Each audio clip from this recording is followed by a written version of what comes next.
ओम गणेशाय नमः। राधे राधे मित्रों आइए गणेश पुराण से तृतीय अध्याय आगे जारी करते हैं।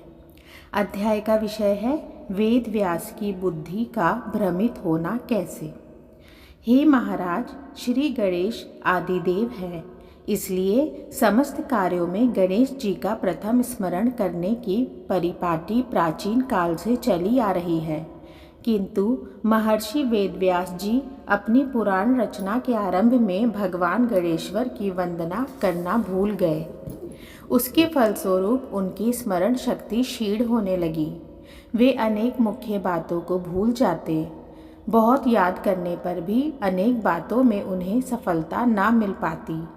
वे किंग कर्तव्य विमूढ़ से होकर लोक पितामह ब्रह्मा जी की सेवा में उपस्थित हुए और उनकी वंदना कर बोले, ब्राह्मण, मैंने वेद के 4 विभाग करने के पश्चात पुराणों की रचना आरंभ की थी, किंतु मुझे बड़ा आश्चर्य है कि अब कुछ सूझता ही नहीं कि मैं क्या लिखूं। हे प्रभु, मेरे ज्ञान नष्ट होने का क्या कारण है, यह बताने की कृपा करें। ब्रह्मा जी ने ध्यान लगाया और तब बोले, व्यास, तुम अपनी विद्या के गर्भ में अधिक भर गए हो, इसलिए भगवान गणेश्वर को ही भूल गए। तुमने पुराण रचना के आरंभ में उन आदिदेव की वंदना और मंगलाचरण तक नहीं किया है, तब फिर तुम्हारा ज्ञान क्यों ना नष्ट होता।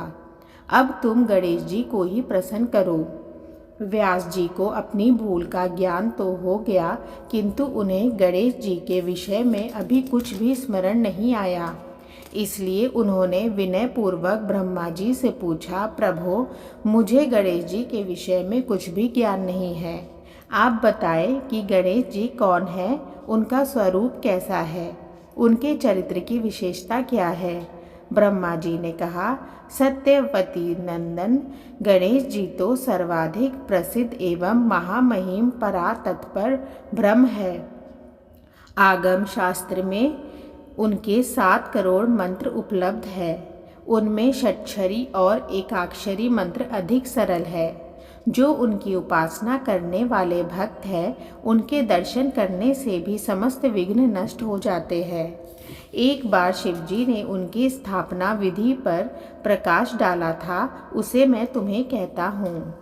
हे व्यास, प्रातःकाल शौचादि से निवृत्त होकर पवित्र जल में स्नान करें और शुद्ध वस्त्र धारण करके श्रेष्ठ आसन पर पूर्वाभिमुख बैठकर आचमन, प्राणायाम और मानसोपचार द्वारा पूजन करके प्रणव बीज मंत्र सहित उनके षट्क्षरी या एकाक्षरी मंत्र का अनुष्ठान विधि पूर्वक जप करें। जब तक भगवान गजानन के स्वरूप के दर्शन ना हो जाए, तब तक जप अखंड रूप से निरंतर चलता रहे। इस प्रकार की आराधना करने पर भगवान गणेश्वर अवश्य प्रसन्न हो जाते हैं। ब्रह्मा जी से उपासना विधि सीखकर व्यास जी ने उन्हें प्रणाम किया और बोले, ब्राह्मण, गणेश मंत्र और बीज कौन सा है, उसका जप अब तक किस किस ने किया है और उन्हें क्या क्या सिद्धियां प्राप्त हुई है।